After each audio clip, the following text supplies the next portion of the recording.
네, 이런 또 첫 번째 발표를 주셔서 대단히 감사드립니다. 제가 그 야외 집회 나가면 그 경례구를 멸문이라고 그러고, 그러면 이제 애국 시민들이 멸김으로 답을 해주는데, 문재인 없애버려야 2017년 5월 10일 이전으로 돌아가고 그것만은 부족합니다. 거기에 만족하고 있으면 제2의 문재인, 제3의 문재인이 앞으로 나올 수 있는 가능성이 우리 정치 사회적 배경이 됐기 때문에 숙주를 제거해야 되는데 김정일을 제거해야 됩니다.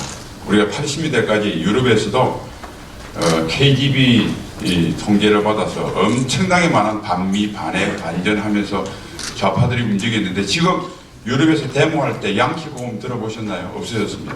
왜? 숙주 소련이 없어졌기 때문에. 그러니까 우리 사회 모든 이 종국적인 분위기에 애타고 우리가 젊은 사람들 교육시켜야 되지만 그거는 숙주 김정은을 제거하지 않고는 우리 노력에 한계가 있는 정치 사회적 환경이다. 그래서 그런 거를 합니다. 그런 측면에서 제가 먼저 오프닝을 시작하겠습니다. Winter is coming. 겨울이 오고 있다. 여러분들 혹시 보셨는지 모르겠지만 아주 인기리에 됐던 미국 드라마 왕자의 게임의 시즌 1의 1편 제목입니다. 아마 안 보신 분들은 지금 뭔가 하겠지만 우리 한국에서도 인기 있었고 미국에서도 굉장히 인기 있어서 트럼프 대통령께서 War is coming. 멕시코 장벽 언급하면서 장벽이 오고 있다고 패러디를 할 만큼 유명합니다. 지금 겨울이 오고 있습니다. 배짱이 대한민국은 허송세월만 했죠. 겨울 준비 안 했습니다. 지금 겨울이 왔는데도 문재인은 여름이라고 하고 있습니다. 월동 준비 없이 그냥 기타 치면서 이 여름이 영원히 계속될 것이라고 착각했던 어리석은 배짱이는 이제 이 겨울을 무사히 날 수 있을까요? 그 이야기로 우선 서론을 꺼냈습니다. 북한은 왜 3대째 핵을 개발 집착하나? 다 아시는 바와 같이 생존을 위해서입니다. 북한에서 생존의 의미는 우리처럼 남북이 공존하는 것이 아니라 같은 민족이면서 부강한 대한민국이 옆에 있다는 존재만으로 북한의 가장 큰 위협입니다. 대한민국을 없애기 위해서는 한미동맹을 파괴해야 됩니다. 한미동맹이 파괴돼서 대한민국과 1대1 구도가 되면 핵을 흔들기만 해도 대한민국은 굴복할 것이다. 만일 한미동맹이 없어지고 난 뒤 우리 이제 예를 들면 A당에서 우리 보수당에서 끝까지 우리가 노예가 되어서는 안 된다, 투쟁해야 된다고 이렇게 국민에게 호소하는 팀 하나하고 하나는 그렇게 하면 우리 다 죽는다. 항복해서 우리가 연방제로 통일해서 사이좋게 사는 것이 평화 아니냐 하면 저는 지금 우리나라 국민들의 성향으로 볼 때 B한테 민주당한테 표를 준다고 생각을 합니다. 바로 이게 3대째 핵을 개발한 북한의 이유입니다. 그동안 북한 비핵화, 적어도 북한은 50년 만에 핵을 개발했는데 본격적으로 엑스레타를 밟는 것은 91년 12월 25일 소연방이 해체되고 나니까 고립무원이 되자 아주 가속 페달을 밟습니다. 그리고 93년 NPT 탈퇴를 선언했으니까 지금 27년이 흘렀습니다. 왜 실패했는가? 북한은 핵을 세상에서 가장 높은 가치를 두고 있는데 우리는 그에 대한 대가가 너무나 허술했다.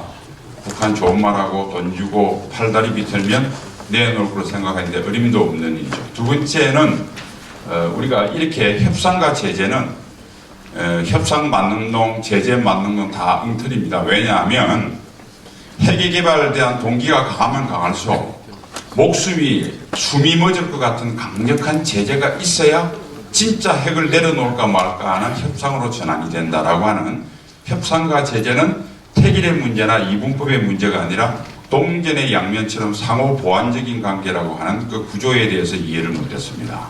세 번째는 유엔 대북 제재도 구조적 모순을 가지고 있었습니다. 북한의 통상을 합법거래와 불법거래로 구분하고 불법거래인 무기거래만 선택적으로 했습니다. 그런데 북한의 무기거래는 통상의 5%밖에 안 되고 설사 그것을 다 취하더라도 북한에는 큰 영향이 없고 그 5%마저 정확한 증거가 없고 중국이 뒷문을 열어주기 때문에 사실상 아무 짝에도 필요 없었습니다. 그래서 2016년 말에 232로부터 그 뒤로 놓은 237까지 4개 제재가 합법, 불법을 구분하지 않는 포괄적 제재로 돌아갔습니다. 그래서 김정은이 아파하기 시작했고 아픔을 느끼기 시작하자마자 2018년도 문재인과 함께 저질평화쇼로서 김정은은 살궁리를 찾아버렸다. 이게 우리가 갖고 있는 대북 제재의 구조적 모순입니다. 비핵화 가능할까? 지금까지 해왔던 프레임으로 완전히 바꾸면 비핵화 가능합니다. 그러나 한국과 미국의 정치적 환경으로 볼 때 비핵화에 대한 구조를 바꿀 정치적 환경은 거의 가능성이 없습니다. 그래서 비핵화는 가능하지만 해법은 있지만 정치 때문에 그 해법을 실천할 수 없기 때문에 불가능하다. 바보야, 문제는 정치야. 이게 북한 비핵화를 결정하는 단 하나, 한마디로 요약하면 그렇다고 봅니다. 이제 본론으로 들어가서 북한의 지금 핵능력은 어떻게 될 것인가 미래. 핵무기는 잘 아시겠지만 앞에 달려있는 핵탄두, 그것을 운반하는 핵무기로 구분할 수 있습니다. 이 구분에 의해서 제가 설명을 올리겠습니다. 핵탄두의 북한이 완성한 핵탄두의 질은 얼마인가? 양은 또 얼마나 갖고 있는가? 미사일 능력은 어떤가? 미사일 능력을 과학기술적으로 얘기할 때 세 가지를 이야기합니다. 장사정, 사거리를 낼 수 있는가? 정확성, 목표의 탄두가 온전히 보존된 채로 낙하할 수 있는가? 3. 적응성, 맨날 며칠 동안 액체에 넣어가지고는 무기로서 효과가 좀 떨어집니다. 그러니까 상대방의 킬체인을 비롯한 역작용을 하기 전에 얼마나 빨리 쏠 수 있는가? 적응성. 이 세 가지가 미사일 기술 능력을 측정하는 과학기술적인 지표입니다. 여기에 의해서 북한의 핵능력을 살펴보겠습니다. 먼저 핵탄두. 핵탄두의 질은 최고도로 올랐습니다. 핵탄두의 질을 할 때 1세대 핵탄두는 히로시마 나가사키 떨어진 핵분열탄, 2세대 핵무기는 거기에 소량의 핵융합 물질을 넣어서 핵분열 효과를 정복시킨 정강탄 내지는 정복 핵분열탄이라고 하는 게 2세대입니다. 북한에 볼 때 3차, 4차 핵실험은 정강탄을 실험한 것으로 추정할 수 있습니다. 3세대가 완전한 핵융합 효과에 의해서 3단계로 진행이 됩니다. 우선 핵분열이 되고 1억도에 발생하는 열을 이걸 견딜 수 있어야 됩니다. 그 다음에 핵융합 물질이 들어가서 핵융합을 일으킵니다. 세 번째 다시 한번 핵분열을 합니다. 그렇게 하면 똑같은 핵물질을 가지고도 수천 배의 폭발력을 가질 수 있습니다. 이게 2017년 9월 3일 북한이 6차 핵실험에서 이것을 완성한 것으로 평가해도 지나치지 않습니다. 4세대 핵무기는 특수기능 핵무기라고 해서 사람만, 생물만, 생명체만 죽이는 중성자탄, 그 다음에 전자기만 무력화시키는 전자기탄 등이 특수기능 핵무기라고 합니다. 북한은 3세대까지 도달한 것으로 평가합니다. 얼마나 갖고 있나? 이게 이제 그 효과입니다. 아까 이제 핵무기 수소폭탄 원리를 제가 하나 한 거고요. 참고하시고요. 위에는 북한의 핵 관련 시설들에 쭉 되어 있는 거고, 양이 얼마인가? 자, 첫 번째 현 보유가 플루토늄 양 한 개 만드는데 2 내지 6kg, 그다음 농축 우라늄 대개 200에서 500, 한 개 만드는데 15에서 20 이렇게 딱 계산하면 한 60발 정도를 보유하고 있는 것으로 평가됩니다. 매년 플루토늄 6kg, 농축 우라늄 40에서 80kg. 이거는 40에서 80은 북한이 한 곳에 농축 우라늄 시설을 갖고 있을 때 40kg, 40kg씩 늘어납니다. 지금 한 3개 정도 늘어났기 때문에 120kg까지 할 수 있고 더 있으면 더 늘어납니다. 어쨌든 대개 아주 보수적으로 잡아도 매년 10개, 그러나 최근 중립적으로 15개까지 가능한 것으로 봅니다. 자, 이것은 아까 말한 제조기술을 말하면 핵물질 이용률이라고도 하는데 얼마나 작은 핵물질을 가지고 핵무기를 만들 수 있느냐를 이야기를 합니다. 그 다음 핵물질 생산기술, 우리가 모르는 농축 우라늄 공장이 얼마나 있느냐에 따라서 이것은 엄청나게 가변이 있는데 대개 국내외 전문가들이 평가하는 양의 중간값, 평균은 낼 수 없잖아요. 몇 명이 제시하는 게 파악하기 어려우니까 제일 적게 평가한 사람하고 제일 높게 평가한 사람의 딱 중간값이다. 그럼 지금 60발이라고 그러면 대개 20에서 120발 정도 사이라고 보시면 됩니다. 그래서 저는 중간값을 선정했다 이렇게 말씀드리겠습니다. 자, 미사일입니다. 아까 첫 번째 얼마나 멀리 보낼 수 있느냐. 북한은 80년대에 스커드 B 300km입니다. 스커드 C 500km. 이 대개 1000km 이내를 완료를 해서 실전 배치까지 했습니다. 90년대 들어서 스쿼드 ER 개량형 스쿼드형 1000km까지 나가는 것, 1300km 나가는 노동까지 90년대 실전 배치했습니다. 그러니까 90년대에 이미 일본과 한국은 완전한 사거리 안에 들었던 것이죠. 2000년대 들어서서 구소련에 도입한 여러분 잘 아시는 무수단 미사일을 실전 배치해서 한 3500km까지 됐고, 그 다음에 최근에 계속 무수단 엔진을 비롯해 가지고 여러 가지 자기들이 엔진 개발 시험을 해서 백두 엔진이라는 걸 만들어서 2017년 잘 아시는 바와 같이 화성 14호 ICBM급입니다. 5,500km 이상이니까 탄두를 500km 했을 때 7 내지 8,000km, 탄두를 200에서 300km 소형화했을 때는 10,000km까지 날아갈 수 있는, 최소한 아무리 보수적으로 잡아도 미국 서부는 타격할 수 있는 미사일을 만들어냈고요. 이어서 2017년 11월에 13,000km, 지구 어느 곳이라도 자기가 원하는 곳에는 다 날릴 수 있는 화성 13호를 완료를 해서 사거리 면에서는 북한은 완료를 했습니다. 참고로 이제 북극성 계열은 홀수는 SLBM을 의미하고 짝수는 이것을 뜯어다가 지대한 미사일로 개조한 것을 이야기합니다. 그러니까 북극성 1형, 3형은 SLBM, 북극성 2형은 북극성 1형을 지대함으로 개조해서 중국의 동풍 21, 31처럼 소위 해외에서 자기들한테 오는 미국의 함정들을 파괴하기 위한 미사일을 개발한 것을 이야기합니다. 여기에서는 대개 2000km까지 작년에 쏜 북극성 3형을 기종했을 때 한 2000km까지 나가니까 잠수함이라고 해서 자체 잠수함이 이동 거리가 있기 때문에 사실 2000km면 우리가 말하는 토마호크 미사일에 근접합니다. 그러니까 사거리 면에서는 북한은 완료됐다, 이렇게 평가하시면 되겠습니다.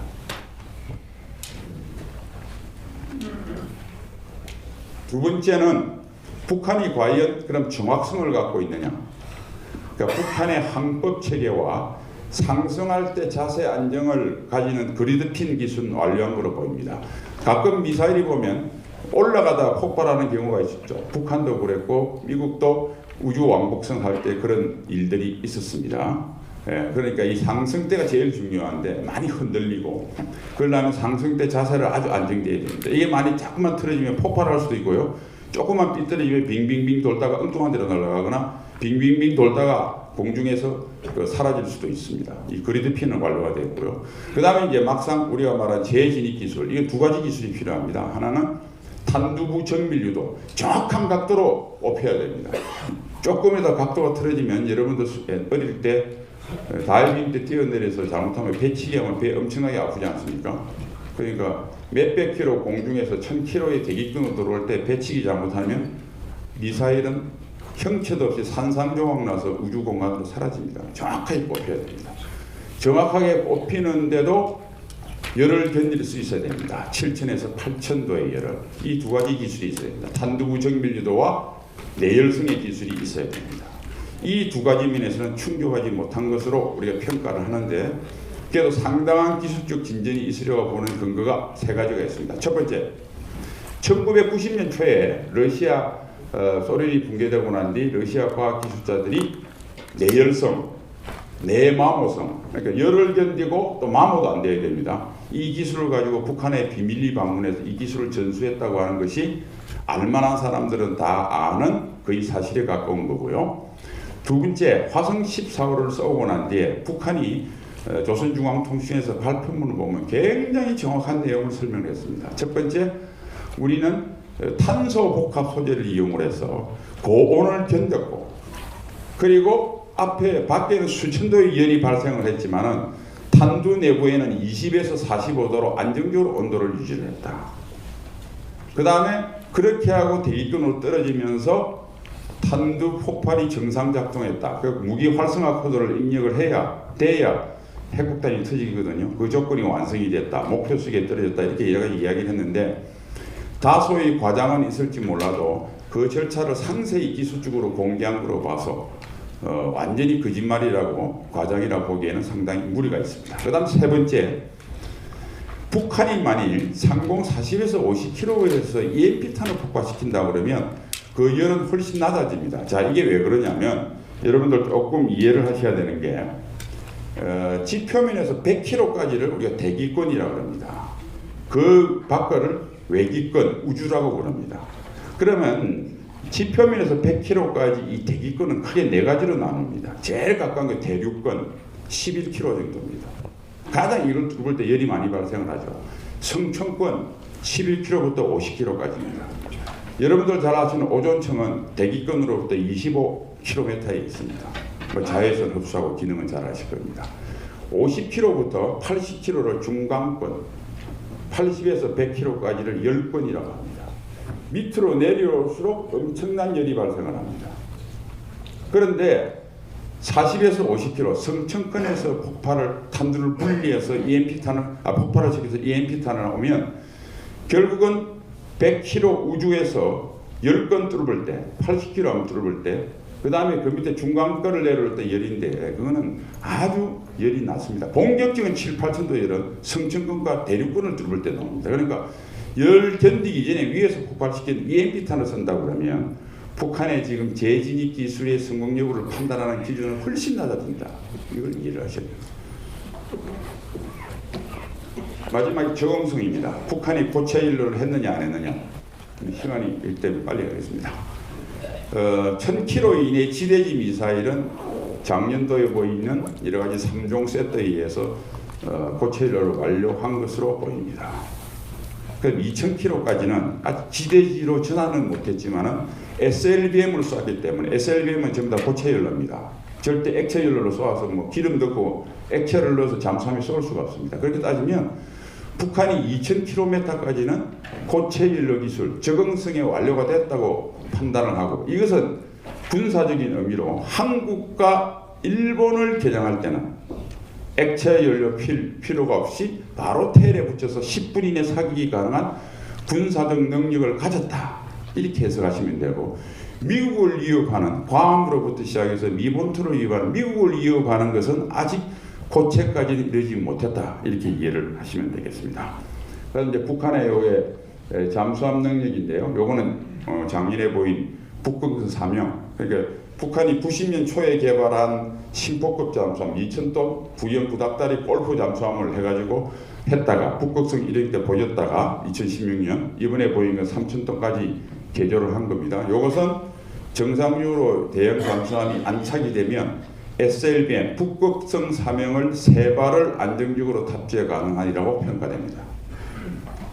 이거는 참고로 하시고요. 밑에 글씨를 보시면 북한이 ICBM과 SLBM으로 이제 거의 완성이 되는 직전이 되면 특히 SLBM이 되면 우리 킬체인과 KMD가 자체가 거의 어려워집니다.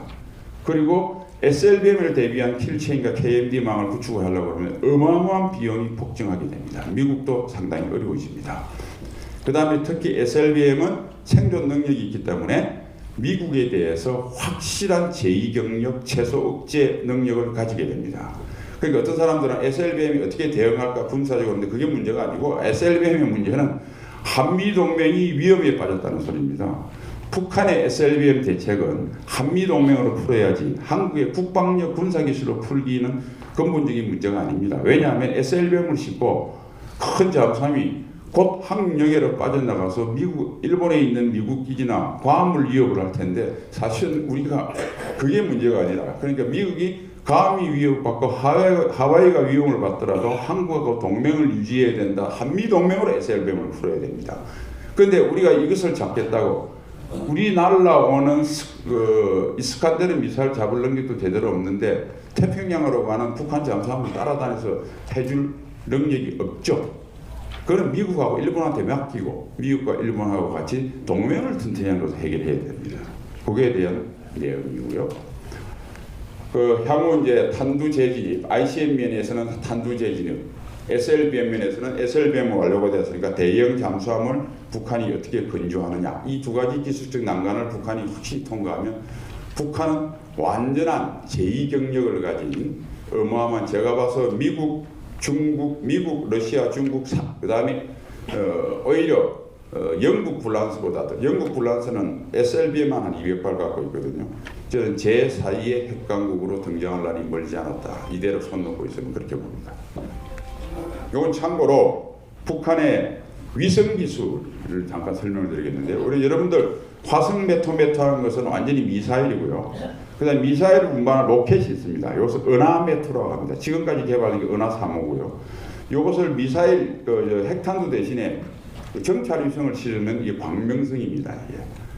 북한이 6번째 위성 발사 시험을 했는데 성공한 것은 2012년 12월.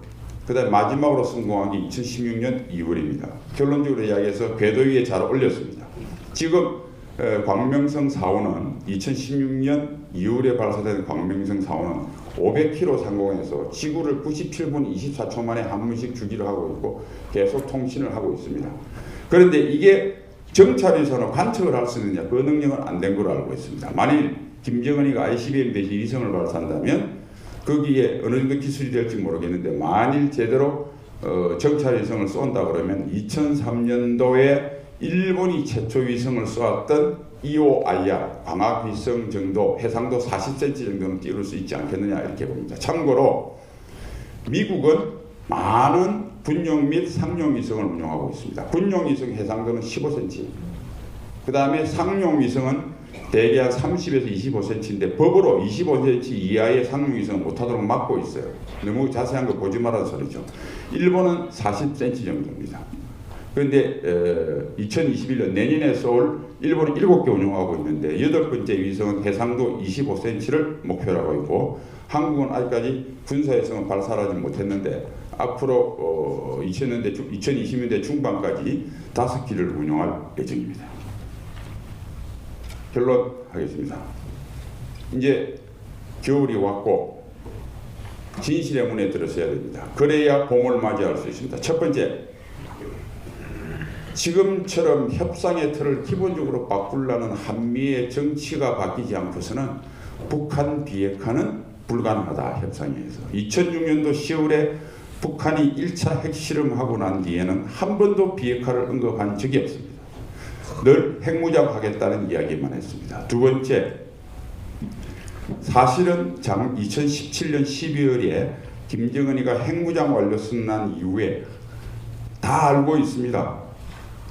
미국 간의 핵협상은 또는 북한과의 어떤 핵협상은 비핵화 협상이 아니라 핵동결 또는 핵군축 협상으로 주제가 바뀌었습니다. 다 알고 있습니다. 다 그냥 입으로 거짓말하고 있습니다.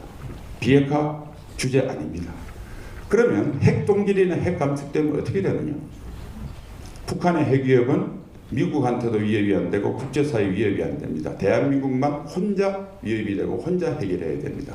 다시 말해서 미국 간의 지금의 틀로 북핵 협상이 순조롭게 진전되면 진전될수록 대한민국 위험해지는 북핵 협상의 파라독스에 대한민국은 정치 때문에 깊이 빠져들어 있다. 두 번째 진실의 문제입니다. 세 번째입니다. 따라서 이제는 첫 번째, 두 번째에 불편한 진실을 인정하고 핵 대응 능력을 갖추는 것이 우리 국가가 기울여야 할 급선무다. 이렇게 말씀드리겠습니다. 경청해 주셔서 감사합니다.